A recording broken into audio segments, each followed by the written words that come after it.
Welcome back, everyone, with your 5 p.m. update on Hurricane Ian. Starting with the satellite imagery, you can see that Ian has moved ashore, made landfall earlier today. It's a powerful Category 4 hurricane on the Saffir-Simpson scale. As it moves inland, you'll see the eye start to diminish, but don't let that fool you. It will still pack a formidable punch as it moves across the state of Florida along the I-4 corridor over the next couple of days. Look at the radar imagery. You can see where it made landfall here in and around. So Naples is down here, so just north of Naples, just north of Fort Myers in the Punta Gorda area, and that's where we got the strongest flow of winds and got that, unfortunately, got that storm surge that we were predicting. Many of you have seen the footage on social media. It's very sad to see it unfold.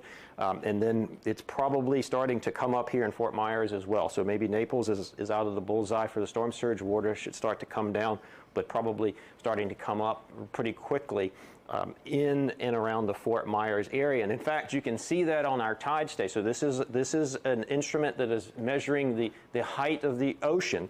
And look how rapidly it is rising, and this is going to continue as those winds continue to pile the water into those enclosed areas. And this is why storm surge is so dangerous, is because the water rise is so quick.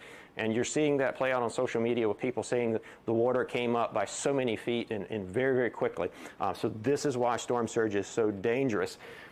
Remember, now we're getting into the, this has probably happened. So this is not so much as a forecast. It's either happened or happening. So I want to draw your attention a little bit up into this portion, because this is the forecast. This is the forecast that as Ian comes back out over the Atlantic and turns back to the northwest into Georgia and South Carolina, they themselves are going to have a significant storm surge. Now, these numbers might seem low relative to these larger numbers that we've been advertising in Florida, but don't let this fool you. This portion of the coastline is very low and flat, and these numbers will be very impactful if they, in fact, are materialized.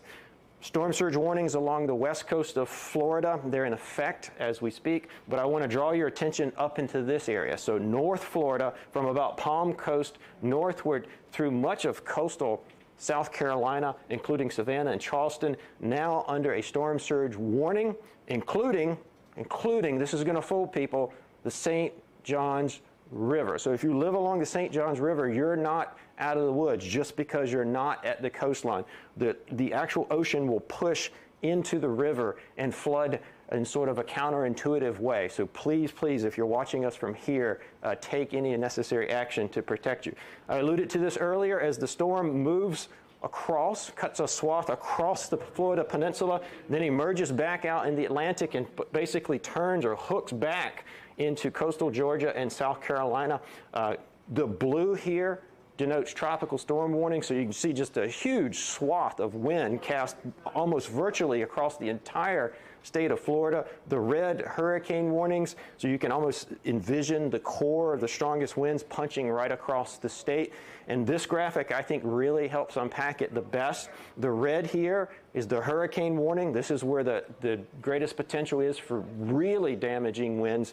The blue, the darker blue, tropical storm warnings, and then this lighter blue, the tropical storm watch. So what's interesting in this is how far the winds can go inland over South Carolina, possibly as far as Columbia. So these things aren't just a coastal phenomenon. If you're inland, you really have to pay attention with these winds as they cut across the state of Florida and then back up into South Carolina.